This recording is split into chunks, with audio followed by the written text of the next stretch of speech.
तो hi friends, नमस्ते, जोहार, वेलकम है आप सभी का। और आज शुरू करने वाले हैं हम लोग हिस्ट्री मेजर पेपर 18 के बारे में। ठीक है, तो चलिए जानते हैं history major paper 18 semester 7 Ranchi University और नीलांबर पीताम्बर विश्वविद्यालय पलामू दोनों के लिए काम में देगा। ठीक है, तो रक्षाबंधन हो गया सबका। चलिए, आप सभी को रक्षाबंधन की ढेर सारी शुभकामनाएँ, ऑल सिस्टर्स। चलिए तो शुरू करते हैं। तो पेपर का नाम क्या है हमारा? History of communication in India, यानी इतिहास में संप्रेषण, भारतीय इतिहास में संप्रेषण। History of communication in India. ठीक है, कम्युनिकेशन मतलब होता है वार्तालाप करना, बातचीत करना। ठीक, संप्रेषण करना। तो भारत में वार्तालाप का इतिहास, कम्युनिकेशन का माध्यम क्या रहा हमारा बातचीत करने का, वो अभी जानेंगे। ठीक है, पूरा इस पेपर में। और इसके बाद आता है मेजर पेपर 19, फिर आपका अंतिम एक पेपर आएगा माइनर पेपर। तो चलिए शुरू करते हैं। ठीक है, गर्मी बहुत ज़्यादा है। तो इसमें कितने यूनिट पढ़ने हैं आपको? टोटल 5 यूनिट पढ़ना है। ठीक है, यूनिट 1 देखिए यहाँ पे क्या है आपका। एक मिनट, गर्मी बहुत ज़्यादा दे रहा है तो गंजी उतार देंगे। हाँ, फैन भी ऑन करेंगे ना तो आपको साउंड होगा, इसलिए मैं फैन भी ऑन नहीं कर रहा हूँ। ठीक है, चलिए तो शुरू करते हैं अब। तो देखिए हमारा है यूनिट 1, इसमें पूछा गया है कम्युनिकेशन कॉन्सेप्ट एंड हिस्ट्री। ठीक है, यानी कि वार्तालाप का इतिहास। पहला टॉपिक कि भाई प्राचीन ज़माने में आदमी बातचीत कैसे करता था, ये चीज़ जानिएगा। ठीक है, इसमें आ जाता है communication definition, concept, element and scope, types of communication, formal and informal, verbal and non verbal, oral and graphical. देखिए बातचीत दो तरीके से होता है। एक होता है जिसमें हम लोग किसी भाषा का प्रयोग करते हैं, एक होता है जिसमें हम लोग भाषा का प्रयोग नहीं करते हैं, केवल इशारा से बात करते हैं।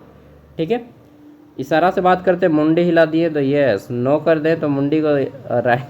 ठीक है, होता है ना मुंडी हिलाना, हाथ को हिलाना, दो अंगुली दिखाना। ठीक है, ठेपा अंगुली दिखाना, तो ये सब क्या है? साइन लैंग्वेज है। ठीक है, एक होता है जिसमें हम लोग भाषा का प्रयोग करते हैं। भाषा प्रयोग में भी दो गो है, एक बोल के एक लिख के। तो ये सब जानेंगे। फिर आता है यूनिट 2, जिसमें आपको जानना है मीन्स ऑफ कम्युनिकेशन। ठीक है, इसमें जानिएगा आर्ट, फिर कला के बारे में जानिएगा, परफॉर्मिंग आर्ट, दृश्य कला, इस सब के बारे में जानिएगा, डांस के बारे में जानिएगा, ड्रामा के बारे में जानिएगा, लोक साहित्य के बारे में जानिएगा। ठीक, और radio, television, mobile phone, computer के बारे में जानिएगा। फिर आता है यूनिट 3। ये तो वही बोलेगा भैया ये तो हिस्ट्री का टॉपिक नहीं लग रहा है। बिल्कुल ये हिस्ट्री का टॉपिक नहीं लग रहा, लेकिन ये हिस्ट्री मेजर पेपर 8 है। देखिए यहाँ पे हिस्ट्री ऑनर्स है ना, रिसर्च, ये रांची यूनिवर्सिटी देख लिए। तो सिलेबस हिस्ट्री का ही है, लेकिन मालूम नहीं अल्टर सा टॉपिक दे दिया है। यूनिट 3 है writing and language as a communication. ठीक है, फिर आता है next history of the ideas of communication in India, और अंतिम है आपका क्या? Museum and archive communication. ठीक, म्यूजियम आप गए हैं? म्यूजियम जिसको संग्रहालय कहते हैं। अच्छा, इस बार मैं जाऊंगा संग्रहालय, म्यूजियम, और आपको वीडियो दे दूंगा। ठीक है, रांची में है जनजातीय शोध संस्थान, ट्राइबल रिसर्च इंस्टीट्यूट, मतलब जनजातीय शोध संस्थान, म्यूजियम है, संग्रहालय रामदयाल मुंडा का मोराबादी में। तो उसको मैं जाऊंगा तो दिखाऊंगा चिरौंदी रोड में। ठीक है, तो सबसे पहले 1 मार्क्स वाले क्वेश्चन आंसर हैं। हम लोग 1 मार्क्स वाले क्वेश्चन आंसर नहीं करेंगे, ये आपके लिए, ये आप लोग खुद कर लीजिएगा। केवल हम लोग long answer type question answer करेंगे। ठीक है, चलिए बढ़ जाते हैं तब। 1 मार्क्स वाले टोटल आपको कितने मिलेंगे? 30 क्वेश्चन है। अच्छा सॉरी, 35 है। ठीक है, उसके बाद आपका लॉन्ग आंसर टाइप आते हैं। तो इसमें पहला प्रश्न है हमारा यूनिट 1 से कि संचार की परिभाषा, अवधारणा, प्रमुख तत्व एवं क्षेत्र का विस्तार पूर्वक वर्णन करें। संचार किसको कहते हैं? संचार। ठीक है, संचार मतलब क्या होता है भैया? बातचीत करना। इंग्लिश में बोलते हैं communication. Define communication, explain and its concept, major elements and scope in detail. तो संचार क्या है? देखिए मैं आम भाषा में बातचीत करूं, बोलूं तो जब दो लोगों के बीच या दो से अधिक लोगों के बीच में आपस में भावनाएं, सूचनाएं, ठीक, अनुभव और अन्य किसी भी चीज़ का आदान प्रदान होता है तो उसको हम लोग क्या बोलते हैं, संचार कहते हैं। ठीक है। संचार मानव जीवन की एक मूलभूत सामाजिक प्रक्रिया है, क्योंकि हम लोग समाज में रहते हैं तो बातचीत करना लाजमी है। मनुष्य अपने विचार, ठीक, मान लीजिए मुझे कोई आइडिया आया, कोई विचार आया जो मैं आपके साथ साझा करना चाहता हूँ, बोलते हैं ना एक आइडिया है बताऊँ, तो विचार, अपनी भावनाएं कि मुझे बहुत अच्छा लगा, मुझे बहुत बुरा लगा, अपनी भावनाएं, अनुभव भी हम बताते हैं कि भाई मेरा मालूम है, मैं वहाँ पे गया हूँ उस रोड से तो मुझे एक्सपीरियंस है, ठीक है, अनुभव है। ज्ञान, मुझे कोई नॉलेज है तो मैं बताऊँगा, या फिर कोई सूचना जैसे कोई जानकारी मिली, ठीक है, तो इसको दूसरों तक पहुँचाने के काम के लिए हम लोग जब भाषा, ठीक है, किसी भाषा का या अपने संकेतों का प्रयोग करते हैं, ठीक है, या किसी भी माध्यम से जब दूसरों को बताते हैं तो उसे हम लोग क्या बोलते हैं, संचार करते हैं। ठीक है। मतलब भैया ये है कि हम जब किसी को अपनी ज्ञान, जानकारी, अनुभव, भावनाएं, सूचना आदि दूसरों को बताते हैं या समझाते हैं तो उसको संचार कहते हैं। बिल्कुल ठीक है। जैसे मैं आपको अभी क्या कर रहा हूँ, आपको ज्ञान दे रहा हूँ, तो ये भी एक संचार है। जब कोई आपका घर के छोटे भाई बहन या बड़ा भाई बहन या माता पिता या कोई भी दोस्त लोग आपसे बातचीत करता है तो या तो वो सूचना देगा या अपनी भावनाओं को बताएगा या अपने अनुभव बताएगा या अपने ज्ञान बताएगा। ठीक है, इसे ही क्या बोलेंगे हम लोग, संचार कहते हैं। ठीक है। ये संचार परिवार, समाज, शिक्षा, प्रशासन, राजनीति, व्यापार तथा संस्कृति सभी क्षेत्रों में, जीवन के हर क्षेत्र में संचार होता है। बस में जा रहे हैं तो गाड़ी वाले से बातचीत कीजिएगा, वो भी एक संचार है। ठीक है। पूछ रहे बस का भाड़ा कितना है, ऑटो में जा रहे हैं तो भाड़ा कितना है भैया, तो वो क्या हो, वो भी एक संचार है, वो भी जानकारी है। ठीक है, वो आज आपको बता रहा है, सूचना दे रहा है। ठीक है। फिर पूछ रहे कहाँ पे उतरना है, तो बोलेगा वहाँ पे उतरना है, तो ये भी क्या है, सूचना है। ठीक है। तो या तो सूचना रहेगा या अपने भावनाओं को बताएंगे। ठीक है, कि भैया तेज़ चलिए मुझे लेट हो जाएगा, अपने भावनाएं बता रहे हैं। ठीक है। तो किसी दोस्त को बोलते हैं वो मिठाई बहुत अच्छा है, तो वो क्या है, अपनी भावनाएं बता रहे हैं। किसी को बता रहे हैं अपने अनुभव, ठीक है, कि मैं अपने अनुभव से बता रहा हूँ ये चीज़ नहीं होगा, वहाँ पे मत जाओ, फ़ायदा नहीं होगा। ठीक है। तो यही सारी चीज़ें जब हम किसी दूसरों को बताते हैं तो ये क्या है, संचार है। आम भाषा में तो समझ गए, लिख लीजिएगा कि जब हम अपनी भावनाएं, ज्ञान, ठीक, अनुभव, कौशल और सूचना दूसरों व्यक्ति तक साझा करते हैं या दूसरों को बताते हैं, ठीक, तो इसे हम लोग संचार कहते हैं। संचार की परिभाषा, विचारों, सूचनाओं, भावनाओं और संदेशों का एक व्यक्ति से दूसरे व्यक्ति तक, ठीक है, या व्यक्तियों, अन्य व्यक्तियों तक, व्यक्तियों के कई लोगों तक, समूहों तक आदान प्रदान करना क्या है, संचार है। ठीक है। चलिए, ये बात समझ में आ गया। देखिए, जब हम संचार भेज दिए तो डायरेक्ट वो समझ गया, ये ऐसा हर बार नहीं होता है। ठीक है। जैसे अभी मैं बोलूँगा एमा मनु तुझे कनाया, आप नहीं समझे, मैं संथाली में बोला आपको, ठीक है, मैंने पूछा आपका नाम क्या है, नहीं समझे ना। क्यों नहीं समझे, क्योंकि आपको वह भाषा नहीं आता है जो भाषा मुझे आता है। ठीक है। तो संचार करने के लिए बहुत सारे टर्म्स एंड कंडीशन है, अभी हम लोग उसको बात को जानेंगे। ठीक है। यानी कि संचार केवल संदेश भेजने तक सीमित नहीं है। जब प्राप्तकर्ता संदेश को समझाता है और उसके प्रति प्रतिक्रिया देता है, ठीक है, तभी संचार पूरी मानी जाती है। अभी हम लोग इस बात को समझेंगे। संचार की अवधारणा, संचार एक द्विपक्षीय एवं सामाजिक प्रक्रिया है। संचार क्या है, एक द्विपक्षीय, यानी कि एक पक्ष मैं हूँ और दूसरा पक्ष आप है। आप लोग भी हमसे बातचीत करते हैं कमेंट के माध्यम से। ठीक है। इसमें एक व्यक्ति संदेश को किसी माध्यम से दूसरे व्यक्ति तक पहुंचाता है और प्राप्तकर्ता संदेश को समझकर प्रतिक्रिया देता है।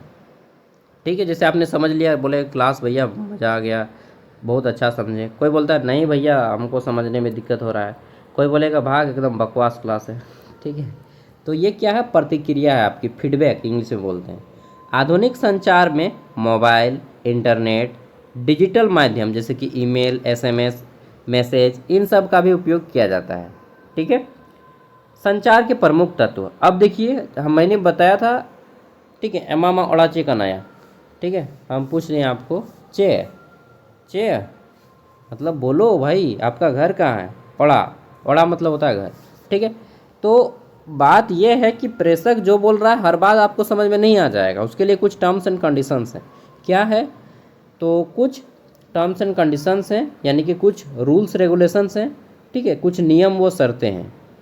संचार के प्रमुख तत्व, प्रेषक यानी कि जो व्यक्ति बात कर रहा है, इंग्लिश में बोलते हैं सेंडर, जो आपको जानकारी दे रहा है। जैसे मैं अभी बात कर रहा हूँ आपसे, तो मैं जो बोल रहा हूँ मैं प्रेषक हूँ। जो व्यक्ति उस संस्था संदेश भेजती है। जैसे जो व्यक्ति बोलता है, सिंपल सा आंसर है, प्रेषक मतलब वह व्यक्ति जो आपको जानकारी, ज्ञान या कुछ भी चीज़ बोल के बता रहा है, वो प्रेषक है। ठीक, संदेश, जो चीज़ हम आपको बता रहे हैं, जैसे अभी हिस्ट्री का टॉपिक पढ़ा रहे हैं, तो ये हिस्ट्री का टॉपिक हो गया संदेश, मैसेज इंग्लिश में बोलते हैं। क्या बोलते हैं, मैसेज, संदेश। वह विचार या सूचना या भावना जिसे संप्रेषित किया जा रहा है। तो मैं अभी आपको क्या दे रहा हूँ, हिस्ट्री का टॉपिक के बारे में बता रहा हूँ, तो ये हमारा मैसेज हो गया हिस्ट्री का टॉपिक। ठीक, माध्यम, किसके माध्यम से मैं बता रहा हूँ, तो ऑनलाइन माध्यम से मैं बता रहा हूँ। संदेश पहुँचाने का माध्यम, जैसे भाषा, पत्र, टेलीफोन, रेडियो, टेलीविज़न और इंटरनेट। भाषा की जगह पे यहाँ पर हवा बोल दीजिएगा। जब हम लोग आमने सामने में बात करते हैं तो हम लोग किसके माध्यम से पहुँचाते हैं, हवा के माध्यम से बातें पहुँचाती हैं। ठीक है, तो माध्यम क्या है यहाँ पे इंटरनेट माध्यम है। ठीक है, आप तक जो बात पहुँच रही है ये इंटरनेट और यूट्यूब, मतलब इंटरनेट और डिजिटल उपकरण। ठीक है, कुल मिला के मोबाइल फ़ोन, इंटरनेट, यूट्यूब, इन सभी के सहारे आप तक भाषा पहुंच रही है, यानी कि इंटरनेट के ज़रिए अभी मैं आपको पहुंचा रहा हूं बात। ठीक है, मोबाइल और इंटरनेट के ज़रिए हम आपको बात पहुंचा रहे हैं, तो इसको माध्यम बोलते हैं हिंदी में, इंग्लिश में बोलते हैं चैनल। ठीक है, समझ गए। अगर आमने सामने बात करेंगे तो हवा होता है माध्यम, हवा के माध्यम से बात पहुँचाते हैं। अब प्राप्तकर्ता, यानी कि आप जो सुन रहे मेरी बात, आप क्या हो गए, आप रिसीवर हो गए। इंग्लिश में रिसीवर, हिंदी में प्राप्तकर्ता, जो व्यक्ति संदेश को सुन रहा है, ठीक है, या प्राप्त कर रहा है, तो ये प्राप्तकर्ता हो गए आप। अब आपने मेरा संदेश सुना, जैसे मैं समझा रहा हूँ, ये टॉपिक आपने समझा और फिर आपने क्या दिया, कमेंट में लिख दिया, तो ये हो गया प्रतिक्रिया। यानी कि जो व्यक्ति सुन रहा है मेरे संदेश को, उसके बाद जो बोलता है, सामने में होते हैं तो आप हमसे कुछ बोलते हैं दोबारा, तो जो दोबारा बोलिएगा वो हो गया फीडबैक। समझे कि संदेश प्राप्त करने के बाद आपकी प्रतिक्रिया क्या है, समझे, फीडबैक। तो आप सुनने के बाद जो किसी व्यक्ति को दोबारा बोलते हैं ना, जैसे कोई व्यक्ति कुछ बोला आपको, ठीक है, तो फिर आपने बोला ठीक है, तो वो फीडबैक हो गया। चाहे बोलता है नहीं हमको पसंद नहीं है, तो ये फीडबैक है आपका। सुनने के बाद, जब सुनने के बाद श्रोता दोबारा जब जवाब देता है, ठीक है, सेंडर को, यानी कि जो आपका संदेश को देता है, सूचना को देता है, तो फीडबैक बोलते हैं।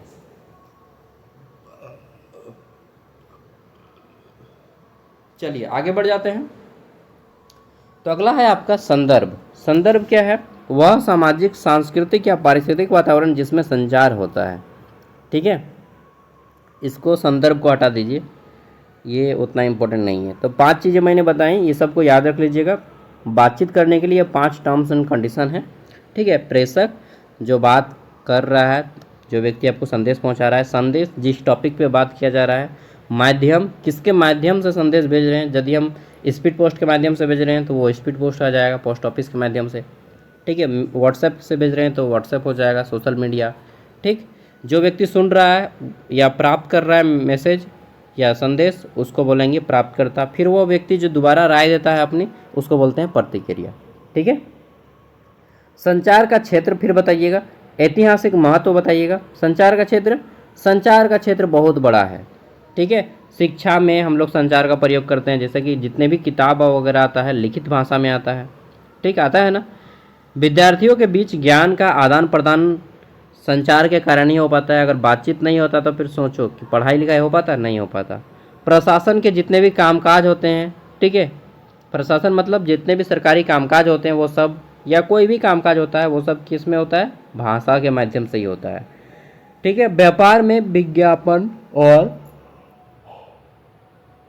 बाजार संबंधी जानकारी हिस्सा। ठीक है, राजनीति में जनमत निर्माण, समाज में सांस्कृतिक परंपराओं का संरक्षण तथा इतिहास में घटनाओं और विचारों का हस्तांतरण भी संचार के माध्यम से होता है। ऐतिहासिक महत्व क्या है? तो प्रारंभिक मानव ने संकेतों, हाव भाव और गुफा चित्र से संचार प्रारंभ किया था। जब याद कीजिए, जब मनुष्य, ठीक है, पेड़ों के सामने सोते थे, गुफाओं में सोते थे, पेड़ों के पत्ते को बनाकर पहनते थे, उस समय मनुष्य क्या करते थे? उस समय मनुष्य चित्र बनाते थे। सबसे पहले चित्र, बैल का चित्र बना दिया, ठीक, तो कहीं पे पक्षी का चित्र बना दिया, कहीं पे हल का चित्र बना दिया। तो पहले आदमी चित्रों से बात करना सीखा, फिर धीरे धीरे चिन्ह का विकास हुआ, फिर धीरे धीरे लिपि का विकास हुआ, लिपि से फिर धीरे धीरे लेखन, लेखन से फिर धीरे धीरे छपना शुरू हुआ, मुद्रण, और फिर धीरे धीरे समाचार पत्र, टेलीविजन, ये सब आया। मतलब भाषा का विकास चित्र से हुआ है, आकृति से हुआ है, अक्षर से हुआ है, ठीक है। आज इंटरनेट और डिजिटल तकनीक ने संचार को वैश्विक बना दिया है। वैश्विक मतलब कहने का अर्थ है कि आज हम विश्व के कहीं पर भी व्यक्ति है, तुरंत बात कर लेते हैं इंटरनेट के जरिए, ठीक है। तो संचार मानव विकास, ठीक है, मनुष्य के विकास में बहुत बड़ा भूमिका निभाया है, और मनुष्य के सभ्यता के साथ साथ विकास होना शुरू हुआ है। लेखन और मुद्रण के विकास ने ज्ञान को अस्थायी रूप से सुरक्षित और व्यापक रूप से प्रसारित करने में महत्वपूर्ण भूमिका निभाई है। फिर निष्कर्ष बता दीजिएगा, ठीक है, कि आजकल मनुष्य बिना संचार के रह नहीं पाएगा, बिना बातचीत के रह नहीं पाएगा। संचार के विभिन्न, नेक्स्ट अगला प्रश्न है, संचार के विभिन्न प्रकार के बारे में बताइए। औपचारिक संचार क्या होता है? अनौपचारिक संचार क्या होता है? मौखिक संचार क्या होता है? गैर मौखिक संचार क्या होता है? ठीक, मौखिक और लिखित और ग्राफिक संचार में अंतर बताना है। चलिए सब हम लोग एक एक करके जानते हैं। तो इंग्लिश में explain the different types of communication, formal and informal communication, verbal and non verbal communication, oral and graphical, written and heritage communication. Okay, तो चलिए शुरू करते हैं। औपचारिक संचार, देखिए अब मैं डायरेक्टली बता देता हूँ, ठीक है यार। देखिए मैं जो है ना, देखिए, अरे यार गंजी में हूँ, ये बिना फेस का ही समझाऊंगा। पहला है औपचारिक संचार, ठीक है, लाइन कट गया है। औपचारिक संचार, देखिए हम लोग स्कूल के टीचर के साथ कैसा बातचीत करते हैं, चाहे कोई किसी ऑफिस में जाते हैं, मान लीजिए आपने ब्लॉक गया है, ठीक है, ब्लॉक गए हैं, चाहे डीसी ऑफिस गए हैं कुछ काम से, ठीक, तो हम लोग कैसा बात करते हैं, चाहे स्कूल में कैसा बात करते हैं, बहुत रिस्पेक्ट से बात करते हैं। उसको थोड़ी ना गाली उली बे वो बोलते हैं कि बोलो बे बना देगा कि नहीं, ऐसा नहीं ना बोलते हैं रिस्पेक्ट के साथ बोलते हैं कि सर मेरा ये काम है, ठीक है, मुझे लाल कार्ड में अपना नाम छपवाना है, चाहे कुछ भी हो। स्कूल में बोलते हैं कि सर मेरा एप्लीकेशन फॉर्म भर रहे हैं तो इसमें ये प्रॉब्लम आ रहा है, रिस्पेक्ट के साथ बोलते हैं ना बोलते हैं ए बनाता है कि नहीं बोलो बीडीएस के नहीं। तो औपचारिक संचार का मतलब होता है ऐसा संचार जिसमें हम लोग क्या मर्यादित भाषा का उपयोग करते हैं, ठीक है, निर्धारित नियम, सिंपल दिखिएगा, इतना मैं किताबी भाषा का प्रयोग नहीं करूँगा, डायरेक्ट बताता हूँ कि ऐसा संचार, ऐसा बातचीत करने का ऐसा तरीका जिसमें हम लोग एक मर्यादित और अच्छी भाषा का प्रयोग करते हैं, ठीक है। जैसे कि स्कूल में विद्यार्थी और शिक्षक का बातचीत, ठीक, किसी ऑफिस में कर्मचारियों का बातचीत, वो आपस में कैसे बातचीत करते हैं, एक मर्यादित भाषा से, ठीक है। तो ये भाषा जब हम लोग बात करते हैं तो इसको हम लोग औपचारिक भाषा कहते हैं। अब ठीक इसके उल्टा होता है अनौपचारिक भाषा। अनौपचारिक भाषा में आप गाली गलौज बे बा जो भी बोलना है, ठीक है, जैसे कि अपने दोस्तों के साथ कैसा बोलते हैं, चलना है कि नहीं बे बोलो ना नहीं तो, ठीक है। तो हम लोग दोस्तों के साथ कोई ऐसा नहीं बातचीत करते हैं कि रिस्पेक्ट दे के बात करना है, ठीक है, बोलते हैं कि हाँ सर आप जाइएगा नहीं जाइएगा, दोस्त को ऐसा कभी बोले हैं? मतलब कभी कभार बोल देते हैं, लेकिन जनरली आदमी जिसमें मर्यादित भाषा का प्रयोग नहीं करता है, आराम से बातचीत करता है, ठीक है, घर में भी जैसे कि हम लोग आराम से बातचीत करते हैं, ठीक है, तो उसको अनौपचारिक बातचीत कहते हैं। यानी कि ऐसा बातचीत करने का ऐसा तरीका जिसमें हम लोग आम जिंदगी में, घर में, दोस्तों के सामने, परिवार में जो बातचीत करते हैं उसको हम लोग अनौपचारिक बातचीत कहते हैं, समझे। हाँ, बिना किसी निर्धारित नियम कानून आधिकारिक प्रक्रिया के जब व्यक्ति घर में परिवार में बातचीत करता है, ठीक है, जिसमें कोई मर्यादा नहीं होती, कोई बात नहीं होता है, उसमें गाली वाली भी दे सकते हैं अनौपचारिक बातचीत में, ठीक है, लेकिन औपचारिक में गाली वाली नहीं दीजिएगा। 2 को हो गया। तीसरा है मौखिक संचार।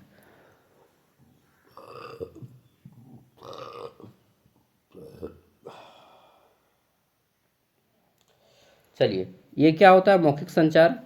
मौखिक संचार भाषा और शब्दों के माध्यम से होने वाला संचार है। किसका? भाषा और शब्द के माध्यम से। सिंपल सा मैं बताता हूँ। देखिए, जब बातचीत किसी भाषा में किया जाता है, ठीक है, जब बातचीत किसी भाषा में किया जाता है, चाहे आप हिंदी बोलें, इंग्लिश बोलें, ठीक है, लिख के चाहे बोल के, हम लोग तो भाषा का ही ना प्रयोग करते हैं जी। जैसे आपने लिख के, मैं यहाँ पे बता रहा हूँ, ये सब लिख के, तो ये हिंदी भाषा का है, तो ये क्या है? आपका एक मौखिक संचार है, ठीक है, समझे? तो ये मौखिक संचार है, यानी कि जब हम बातचीत करने का ऐसा तरीका जिसमें किसी भाषा का प्रयोग किया जाता है तो उसको मौखिक संचार कहते हैं, ठीक है, मैं आम भाषा में समझा रहा हूँ। फिर आता है गैर मौखिक संचार।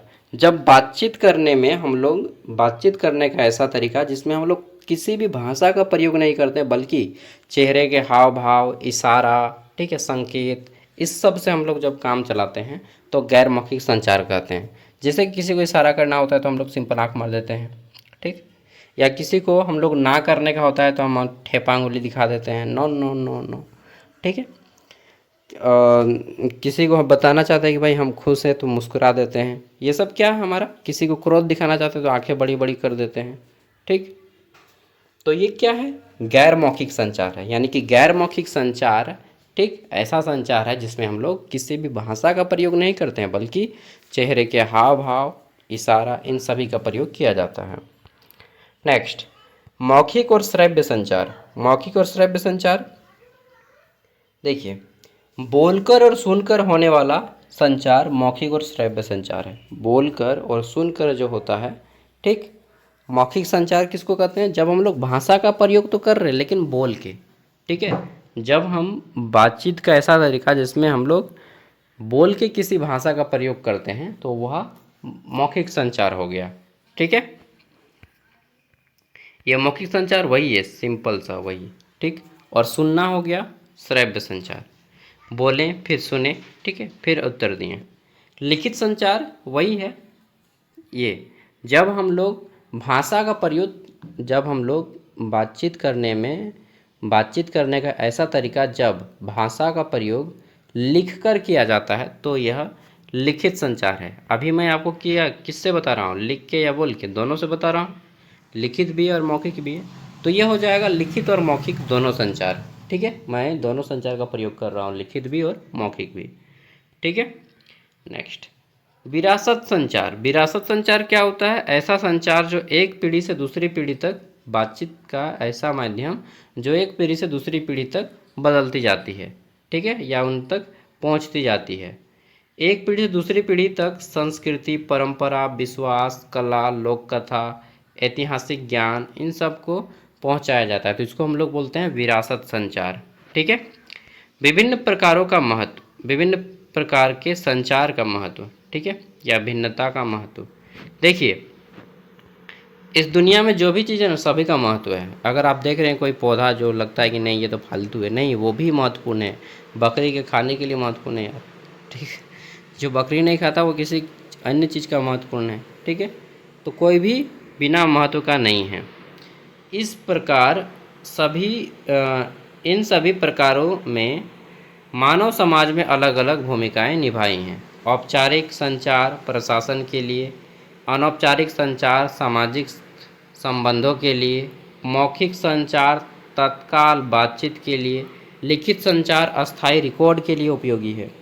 तथ्य, प्राचीन समाजों में लिखित संचार के विकसित होने के पहले मौखिक, परंपरा, संकेत, चित्र और प्रतीक ज्ञान के स्थानांतरण के महत्व साधन थे, ठीक है। तीसरा प्रश्न आता है, देखिए दोस्तों, मैं पूरा का पूरा सिलेबस तो एक बार में एक वीडियो में कवर नहीं कर सकता ना, इसलिए मैं आपको हर एक यूनिट से जो इम्पोर्टेंट क्वेश्चन है उसको मैं करवा दे रहा हूँ, बाकी आप लोग सारे क्वेश्चन को पढ़ लीजिएगा, ठीक है। चलिए, तीसरा है आपका संचार की प्रक्रिया, कार्य, प्रमुख सिद्धांत एवं दर्शन का विस्तार पूर्वक वर्णन कीजिए। ओके, यहाँ आप बता दीजिएगा संचार की प्रक्रिया, जिसमें मैंने बताया था आपको, ये वही क्वेश्चन है, क्वेश्चन बस घुमा दिया है, जिसमें प्रेषक होता है, संदेश होता है, माध्यम होता है, प्राप्तकर्ता और प्रतिक्रिया होती है। ठीक है, नेक्स्ट आगे देखते हैं संचार में बाधाएं, फिर संचार के प्रमुख कार्य, ठीक है, और लास्ट में सिद्धांत, संचार का दर्शन, संचार की भूमिका, निष्कर्ष। चौथा प्रश्न है संचार के इतिहास का प्रारंभिक मानव से लेकर लेखन और मुद्रण के विकास तक क्रमबद्ध वर्णन कीजिए। यानी कि शुरू से जब मनुष्य रह रहा है, जब मनुष्य अक्षर सीखा, फिर चित्र सीखा, फिर चित्रों के बाद लिपि सीखी, फिर धीरे धीरे भाषा वगैरह सीखा, फिर पेज प्रिंट करना सीखा। ओके, उसके बाद इंटरनेट का ज़माना आ गया। तो आदि मानव से लेकर के वर्तमान समय तक का इतिहास बताया गया है। पहले आदिम संचार, फिर शैलचित्र और पेट्रोग्लिफ। नेक्स्ट आता है आपका क्या, तो पिक्टोग्राम के बारे में, फिर आता है आइडियोग्राम के बारे में, देन आता है लेखन का विकास, फिर आता है मच्छर काट रहा है यार, अभिलेख और शिलालेख। ठीक है, देन मुद्रण का विकास हुआ, फिर आधुनिक संचार का विकास हुआ। अब आता है यूनिट 2, यहाँ से संचार के माध्यम के रूप में कला का विस्तार पूर्वक वर्णन कीजिए। चित्रकला, मूर्तिकला, प्रतीक और संकेत किस प्रकार का संचार कार्य करते हैं, ये बताइए। ठीक है, ये वही है, सिंपल थोड़ा सा डिफरेंस है। चित्रकला, ठीक है, जैसे कि भीमबेटका, ये आपका मध्य प्रदेश में स्थित है, एक पहाड़ों का गुफाओं में चित्र बनाया गया है। ठीक है, बहुत सारे चित्र। मूर्तिकला का विकास हुआ, ठीक, ये भी आपका संचार का माध्यम है। प्रतीक द्वारा संचार सॉरी, जैसे प्रतीक होता है ना, जैसे कि मैप आपने देखा, तो वहाँ से भी बहुत सारी चीज़ें आपको जानकारी मिलती हैं। ठीक, संकेत द्वारा संचार, कला की संरचनात्मक विशेषताएं, फिर निष्कर्ष। दूसरा प्रश्न है हमारा यहाँ पे, लोक एवं सामुदायिक संचार की अवधारणा स्पष्ट करते हुए लोकगीत, लोक कथा, लोक शिल्प, किंवदंती मतलब कहानियों की भूमिका का वर्णन करना है।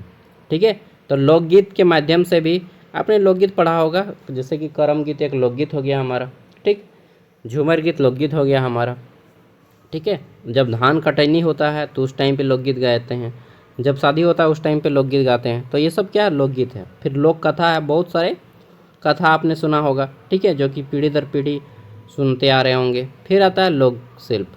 ठीक है, लोक शिल्प बहुत सारे चित्र जो होते हैं बनाते जाते हैं घर में, फिर वो उसकी बेटा सीखता है, बेटी सीखता है, फिर उसके संतान सीखते हैं, फिर उसका बेटी बेटा सीखता है, समझे। तो ये एक पीढ़ी से दूसरी पीढ़ी तक जाते हैं। किंवदंती बहुत सारे हमारे रीति रिवाज हैं, परंपराएं हैं, ठीक है, जो एक पीढ़ी से दूसरी पीढ़ी तक जाती हैं। ओके, तो ये आपको बताना है। तीसरा है आपका प्रभावी संचार के रूप में प्रदर्शनकारी कला विस्तार पूर्वक वर्णन कीजिए। इसमें नृत्य कला, रंगमंच, कठपुतली, कहानी, कथन की भूमिका स्पष्ट कीजिए। ठीक है, इसमें बताइएगा सबसे पहले नृत्य कला, जिसमें डांस किया जाता है, नाटक, ठीक, जिसमें आपका नुक्कड़ नाटक वगैरह सब आएगा, ठीक, फिर आता है रंगमंच, कठपुतली और कहानी कथन, फिर आता है प्रदर्शन कला की विशेषताएं। नेक्स्ट, चौथा प्रश्न है हमारा यहाँ पे क्या, कि आधुनिक समय में संचार के बदलते आयाम का वर्णन करें। आधुनिक समय में जो बदल रहा है, ठीक है, संचार, बातचीत करने का तरीका, जिसमें telephone, phonograph, radio, television, fax, mobile, internet, इन सब के बारे में आप लिखिएगा। ठीक है, तो सबसे पहले टेलीफोन के बारे में बताइएगा, इससे कैसे बातचीत होता है, ठीक है, पैसा लगता है, ये सब बताना है। ठीक है, फोनोग्राफ तो आपने देखा नहीं होगा, मैंने भी नहीं देखा, बहुत बड़ा फ़ोन होता था। ठीक, नेक्स्ट, रेडियो आपने देखा होगा, मैंने देखा है, सुना है, ठीक है, घर में भी था रेडियो। रेडियो धूम दिल को दिलाए सुकून, ऐसा आता था। आप सुन रहे रेडियो धूम 9.5 FM और मैं हूँ सुहानी रांची दिल, ऐसा ही क्या क्या क्या बोलता था यार, छोटे में सुनते थे। टेलीविज़न, फिर आता है फैक्स, फिर आता है मोबाइल, कंप्यूटर, इंटरनेट, ओके, और डिजिटल संचार, जिसमें ईमेल, व्हाट्सएप, सोशल मीडिया, इन सब के बारे में बताना है। ठीक है, फिर अगला जाता है हमारा यूनिट 3, इसमें आता है लेखन के विकास एवं वृद्धि का विस्तार वर्णन करना है कि लेखन का विकास कैसे हुआ, ठीक है, वृद्धि कैसे हुआ और इसका विस्तार कैसे हुआ। सिंधु लिपि, सिंधु घाटी की सभ्यता जानते हैं ना, तो सिंधु लिपि भारत की प्राचीन लिपि और अभिलेखों को संचार के स्रोत के रूप में समझाइए, ठीक है। इसमें लेखन का प्रारंभिक विकास, वर्णमाला और लिपि, सिंधु लिपि, फिर आता है प्राचीन भारत की लिपियाँ। इसमें अभिलेख संचार के स्रोत के रूप में काम करती हैं। संचार के रूप में लेखन का महत्व बताना है और फिर निष्कर्ष। नेक्स्ट है भारत में मुद्रण के विकास और उसके विभिन्न चरणों का विस्तार पूर्वक वर्णन कीजिए। भारतीय समाज में मुद्रण का क्या प्रभाव है, इसको स्पष्ट करना है। इसमें मुद्रण से पहले की स्थिति, भारत में मुद्रण का आगमन कैसे हुआ। मुद्रण मतलब होता है छपना, जब किताब छपता था, ठीक है। तो ये विकास कैसे हुआ। शिक्षा में मुद्रण का क्या रोल है। मुद्रण और सामाजिक सुधार, मुद्रण को इंग्लिश में ड्राफ्ट कहते हैं, ड्राफ्ट मतलब होता है छापना, ठीक है। तो भारत में 1556 में गोवा में स्थापित हुआ था मुद्रालय, ठीक है, छापाखाना जिसको बोलते हैं, ठीक। प्रिंटिंग प्रेस भारतीय मुद्रण इतिहास की प्रारंभिक महत्वपूर्ण घटनाओं में से ये एक माना जाता है। फिर आता है हमारा भारत में समाचार पत्रों के इतिहास और विकास का विस्तार पूर्वक वर्णन कीजिए। भारतीय समाज एवं राष्ट्रीय आंदोलन में समाचार पत्रों की भूमिका के बारे में बताइए, ठीक है। इसमें बताना है भारत में समाचार पत्रों का प्रारंभ, भारतीय भाषाओं के समाचार पत्र, सामाजिक सुधार में भूमिका, राष्ट्रीय आंदोलन में भूमिका, जनमत निर्माण, ओके। फिर औपनिवेशिक नियंत्रण, औपनिवेश मतलब होता है अंग्रेजी शासन का नियंत्रण, ठीक है। चलिए देखिए, बंगाल गजट का आपने नाम सुना होगा, यह पहला मुद्रित समाचार पत्र था, यानी कि छपने वाला पहला समाचार पत्र था बंगाल गजट। 1780 में छपा था। इसके संस्थापक थे जेम्स ऑगस्ट हिक्की, ये एक अंग्रेज थे, ठीक है। नेक्स्ट अगला जाता है भारत में विज्ञापन, डाक संचार, ठीक, और एक मिनट, डिजाइन के इतिहास का परिचय देते हुए इनके संरचनात्मक महत्व को विस्तार पूर्वक समझाइए। देखिए, मैं ज्ञान सागर ऐप के बारे में भी बीच बीच में बताया हूँ आपको कि ज्ञान सागर ऐप अगर आप इंस्टॉल कर लेते हैं तो ये सारा PDF आपको मिल जाएगा, ठीक है, 60 रुपया में, सिर्फ 60 रुपया में। एक्सेस 4 साल तक है। अगर 60 रुपया दे के अगर आपका एग्ज़ाम अच्छा जाएगा यार, तो मैं कहूँगा खरीद लो ना भाई।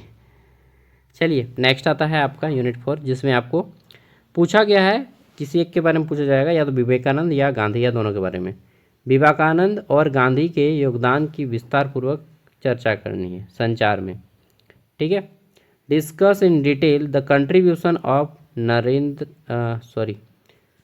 नरेंद्र कृष्णा बुद्धा, ठीक, Shankaracharya, Vivekananda, Gandhi to the development of ideas of communication in India, ठीक है।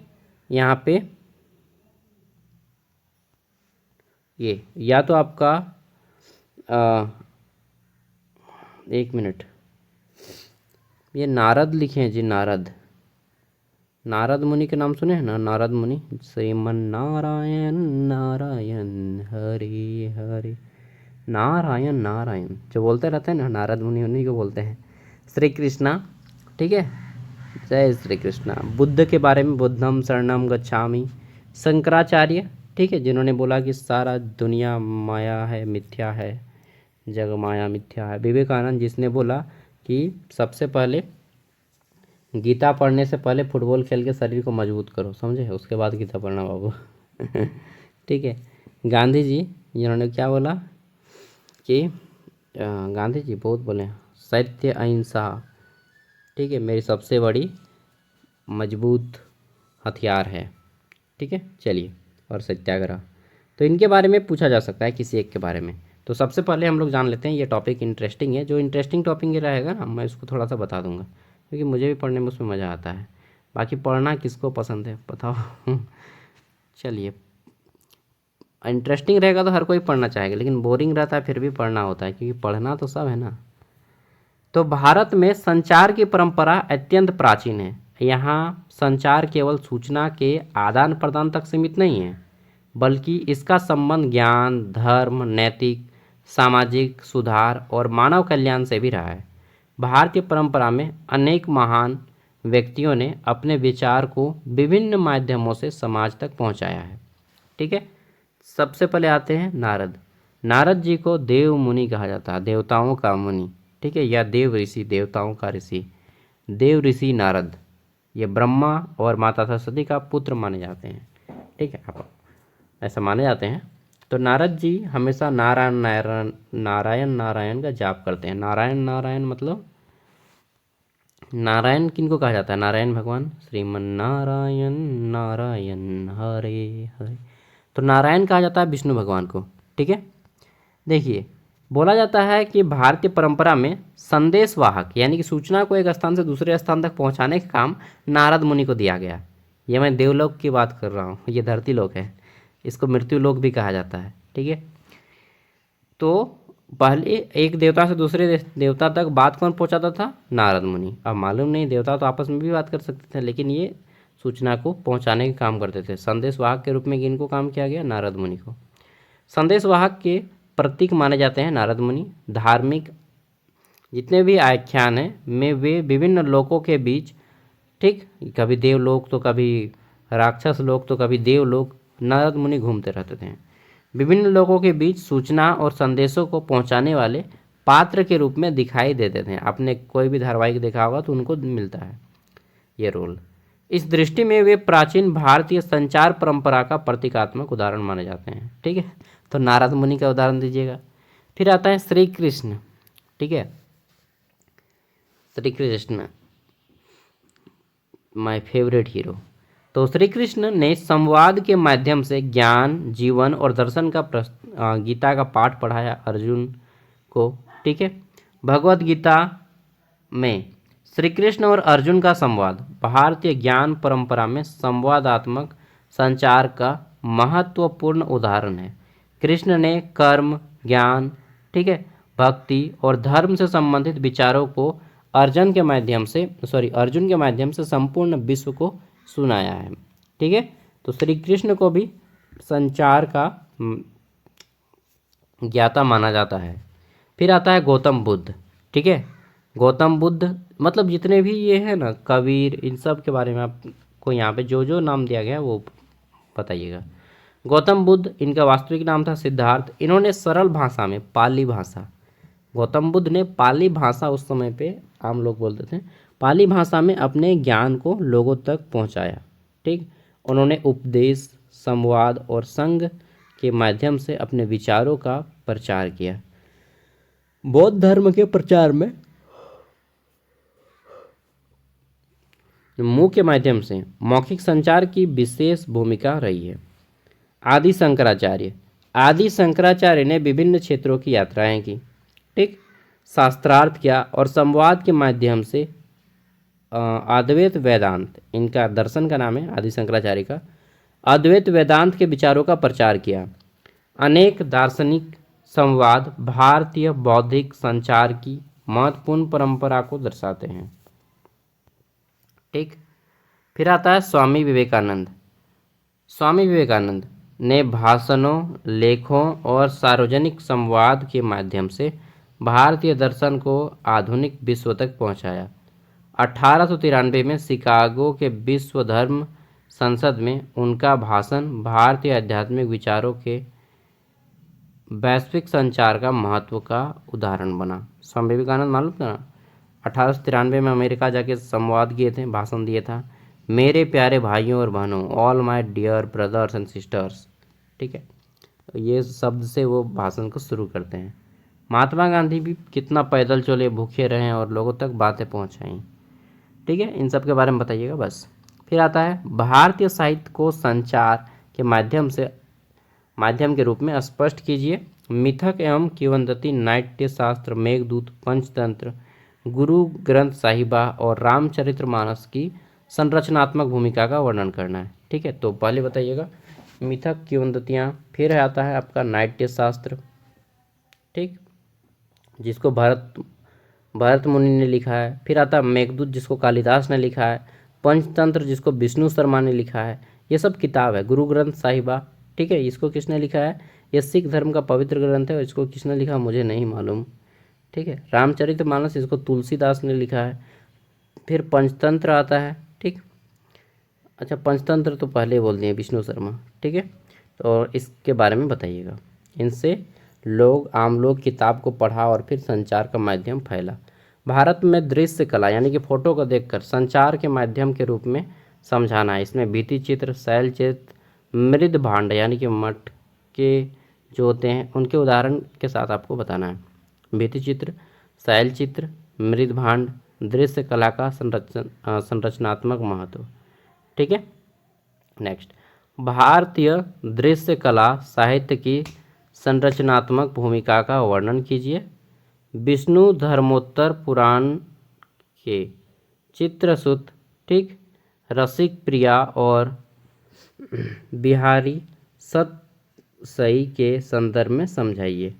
ओके, इसमें चित्रसूत, रसिक प्रिया, बिहारी सतसई और साहित्य और चित्रकला का संबंध।